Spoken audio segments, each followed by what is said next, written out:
Hi there, I'm Realtor Sarah Morrow with Sellstate Ace Realty, and today on Property Time, I have the privilege of speaking with Colorado native John Werkmeister, who has facilitated thousands of foreclosure transactions across the Front Range. John has been a realtor and/or managing broker for 40 years, and he's now giving back by teaching a highly sought-after class which certifies us realtors in the foreclosure process so that we can better serve our clients with this specific set of needs. John has stepped in and assisted countless homeowners facing just about any transition or circumstance that you can imagine, and he has helped borrowers glean value and restore hope where there was just deferred maintenance and lots of financial hardship. Thanks to John agreeing to join me today, you don't have to be a realtor registering for a certification course. You can learn firsthand from the expert about what the foreclosure process entails and why it's something that we all need to have a handle on.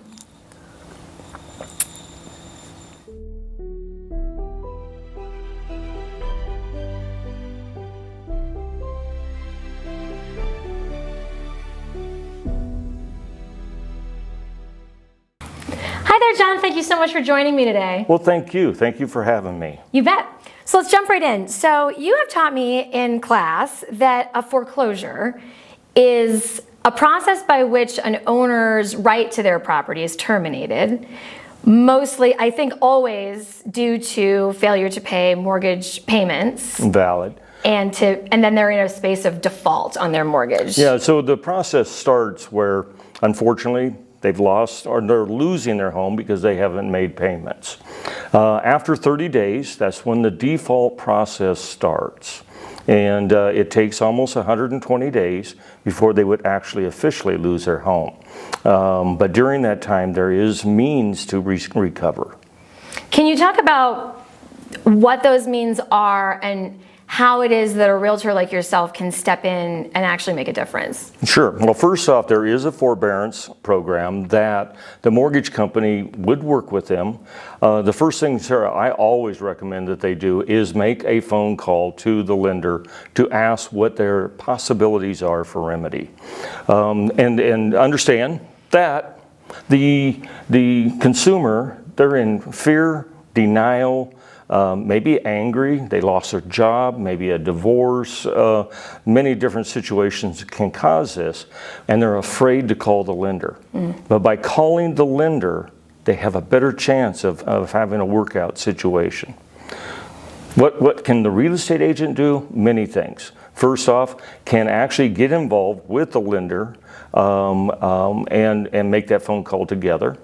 They can put the house onto the market, possibly assist them with one of their loan officers and get them a refi if they haven't already tarnished their credit too bad. Gotcha. So can you tell us what the notice of default means? And can you tell me how often does a house that happens to be on this notice of default list actually make it for 120 or more days all the way to, say, like a public auction? Sure.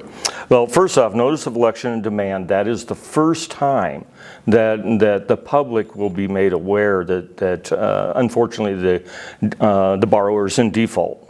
And that's because at the public trustee level, the lender has reached out, filed the documents, and the process starts. Forgot the second part of the question. I'm so sorry. Well, I was just thinking, like, I've seen these notice of default, or as you said, notice of demand, an OD list. NED. Thank you. What does, like, I know that some that are on that list don't actually go to auction. Correct. It sounds like by doing things like phoning the lender, figuring something out with a realtor, putting the house on the market, that obviously prevents it from going to auction. But, like, how often do you see, I guess I'm curious, there's a long time in that 120 or more days, and there's a lot that could happen. Valid. So first off, if an agent gets involved, if an agent gets involved and puts the house on the market, there's a very good chance of selling it, especially in the economy that we have right now. In past days, or shall we say years, during the subprime meltdown, during that period of time, almost everybody lost their home. There was not much chance of saving it because they owed more money than the home was actually worth. In this market, property appreciation is still happening, and so they can normally get out of the property. Gotcha. So while we're talking about timing, and it sounds like it is usually right around the 120-day mark. Yes, well, by law, it can't be less than 120 days for a normal public trustee's foreclosure sale. Gotcha. So you've never seen it shorter, but you have seen it longer? Well, or? no. If there was a due on sale clause in the deed of trust, there is a due on sale clause. And so if they have done failure to notify that they had transferred the deed to somebody, by law, then the lender can go forward a much quicker pace. Gotcha. But that's the only time that they can do that. Otherwise, it has to go through the full process of the 120 days minimum. I see. Okay. And so time is of the essence, of course, in this, because it's a legal process. Right. While we're talking about length of time, I think a lot of us, including myself even, are not super crystal clear on the difference between a foreclosure and a short sale. And you mentioned, owing more than what the house value is. Can you talk about the difference between a short sale and a foreclosure? I can. So first off, a actual foreclosure, that is during the process that the homeowner is in default and losing the home. Once it is foreclosed on, it becomes a bank-owned property. They actually call that real estate owned, and that actually comes all the way back from the Great Depression when the bankers were foreclosing on their next door neighbor back then.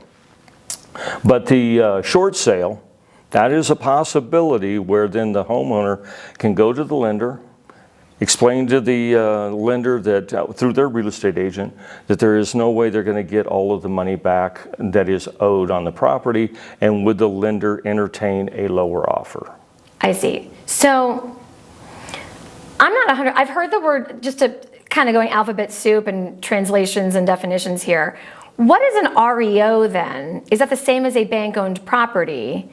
And does the bank end up owning a property in such a situation as what you just described? Yes. So after the foreclosure process is done and the sale has come and gone, now the bank actually does own the property. And as I said, this goes back to the Great Depression, where the banker may have been the next door neighbor. They may have went to the same religious functions, or maybe even the tavern, okay? And so what they did is they didn't want to call it a foreclosure, and they wanted to be able to just say that the bank owned the property now. That's where real estate owned came from, which is REO. Oh, okay. So real estate owned, it's kind of bank owned. It is the same. It's whoever did the lending now has the deed. Correct. Okay, and this is kind of a off topic, but what's a bank? Banks aren't in the business of accumulating or acquiring property, so they don't want that. They do not want it. But like, what happens once they've got it? Well, there's a full process in. Let's use the assumption that the borrower is still in the property. Then there's a possibility that the borrower could get what they call cash for keys. And that would be an assistance. We'll look at it as an assistance program for them to be able to relocate, get started again.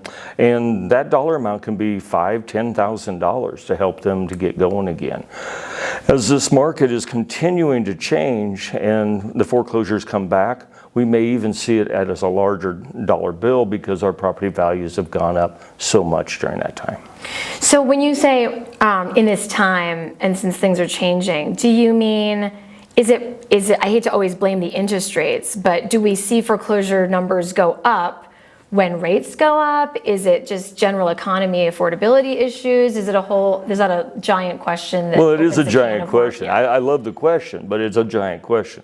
We're not going to be able to say what actually stimulates a foreclosure market this time around until it happens. Okay, Great Depression, it was a run on the banks. During the savings and loan, there was a lot of fraud. During the subprime meltdown, there was a tremendous amount of fraud, securities fraud at the top with Lehman and Bear Stearns.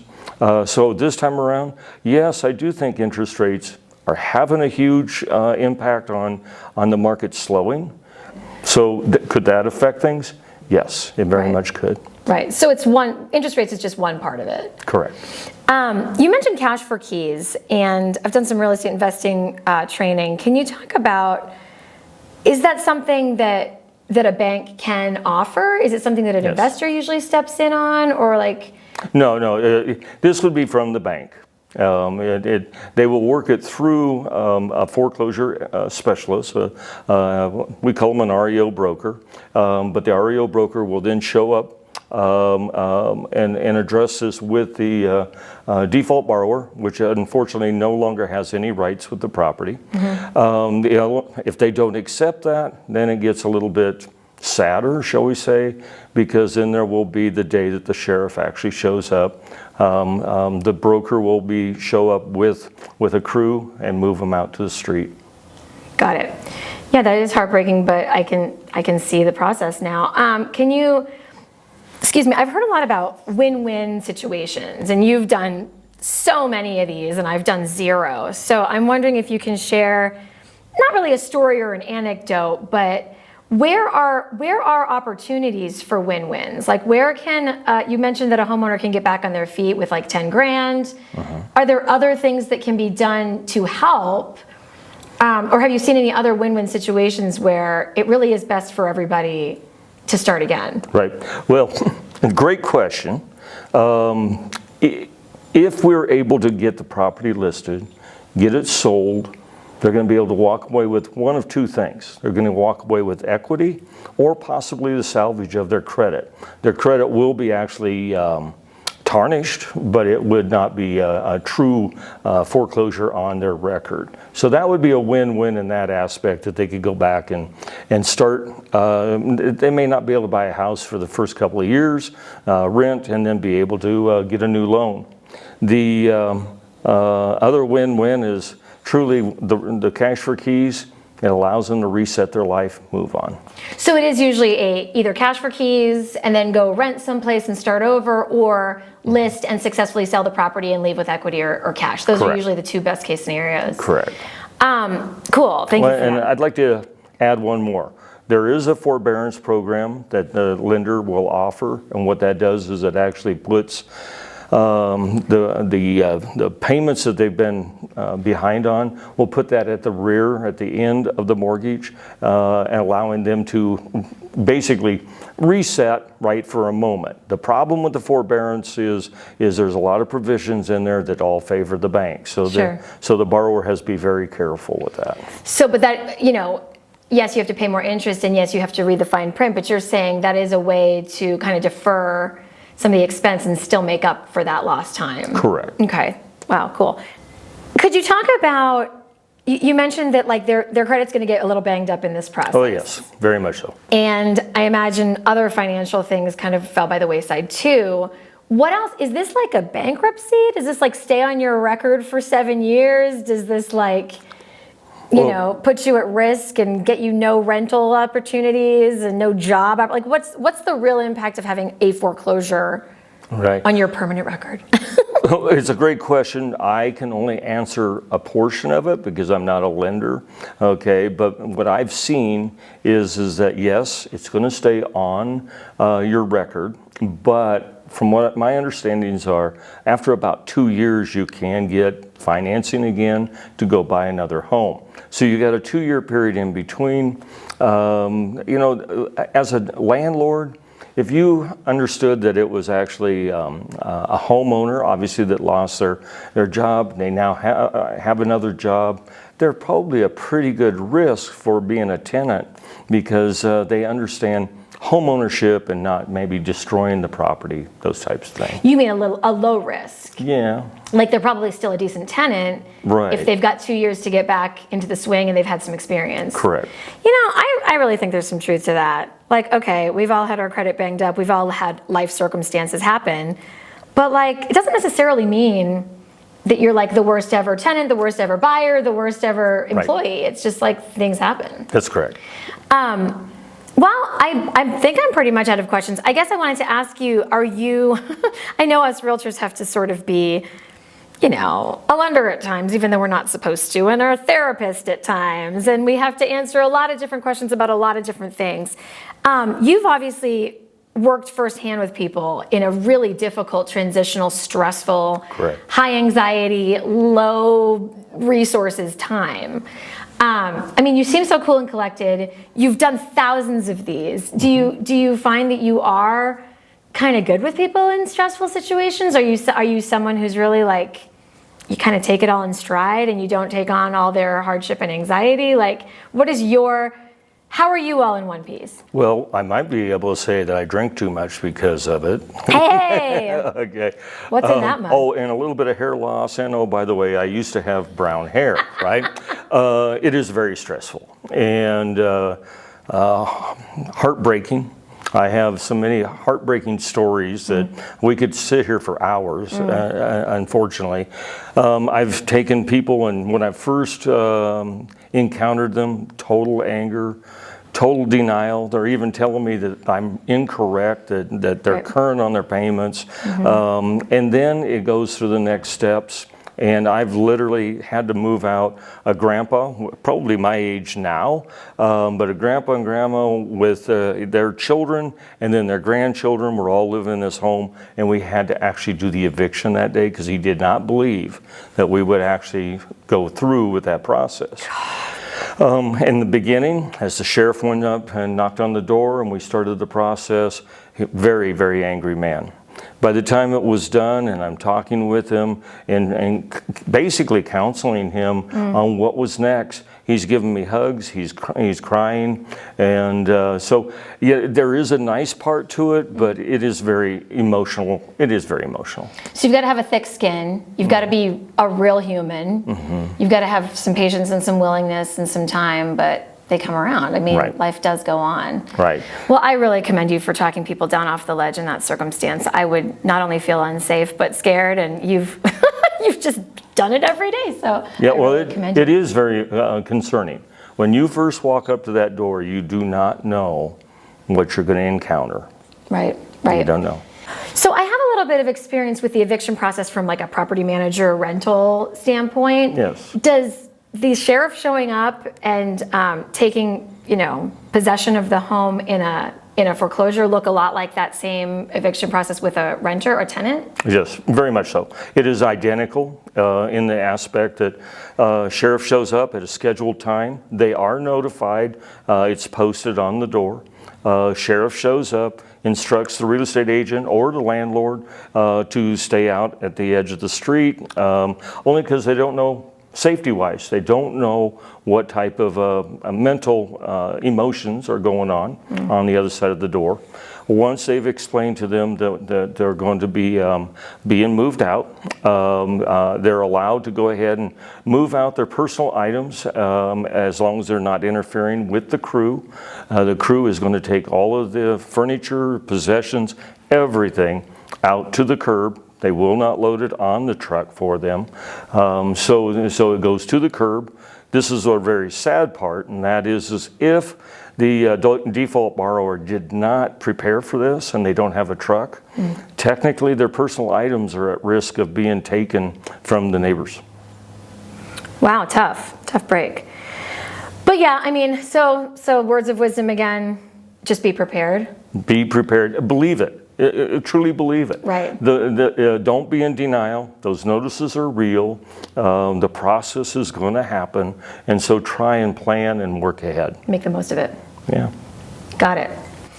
Well, let's end on a positive note. Would you give us some tips or something you tell your realtors that maybe like the viewers out there don't know about either how to avoid this or sort of like just some general rules of thumb about owning a property and paying your loan? Like what are these people sort of doing early on? Now you've kicked in my sarcasm, okay? Because in the deed of trust, it's about 10, 15 pages long, and it says if you don't pay, you don't stay. And so my words of wisdom are figure out how to pay so you can stay, or as quickly as you can, get a hold of your real estate agent so that they can assist you. So be in communication early and often, make your payments on time. Right. If you can't, be a problem solver. Correct. You're a wonderful mentor for me. You're a wonderful boss. You're thank you. A wonderful resource, John. Thank you so much for your time today. Well, thank you. You're welcome. That's the proper T.